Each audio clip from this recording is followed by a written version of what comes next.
Britannique a très justement écrit que puisque Dieu ne pouvait être partout, Est-ce que vous pouvez prévenir mon mari que je pars accoucher? Pars à l'hôpital. il a donc dû inventer les mères. Je peux le voir. Il a un pied beau. Et l'autre, il est pas beau. C'est une malformation.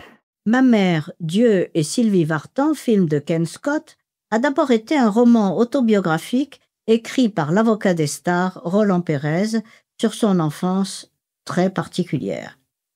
Quand elle accouche du 6e enfant de la famille, sa mère, Esther, a la douleur d'apprendre qu'il a un pied beau, donc qu'il est handicapé et devra être appareillé.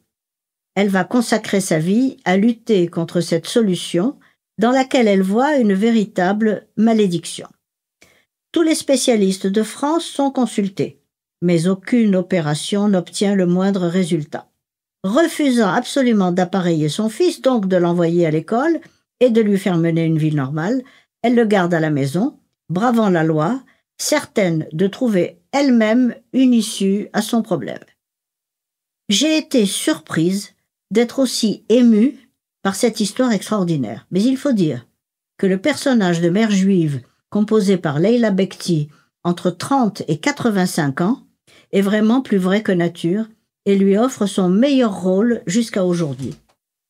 Son entêtement, sa croyance naïve dans les prières et le miracle qu'elle promet à son fils font d'elle une mère coupable, capable de réaliser elle-même le miracle. De ce fait, l'enfant grandit couvé par cette mère à la volonté inébranlable et forcément protectrice et possessive à l'excès. On pense naturellement à Romain Gary et à Proust, très cités dans le film.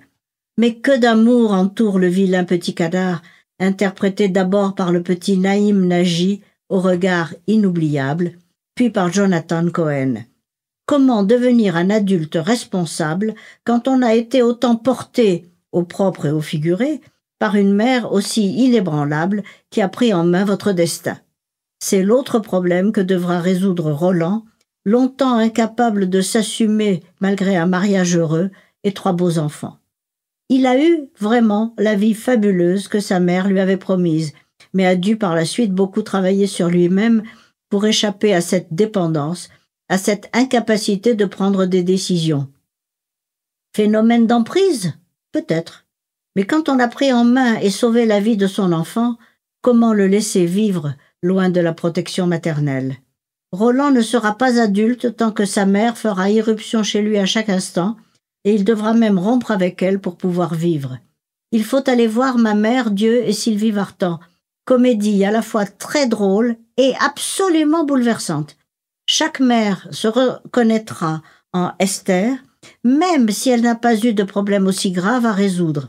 Chacune retrouvera ses angoisses, ses inquiétudes, ses espoirs et ses promesses.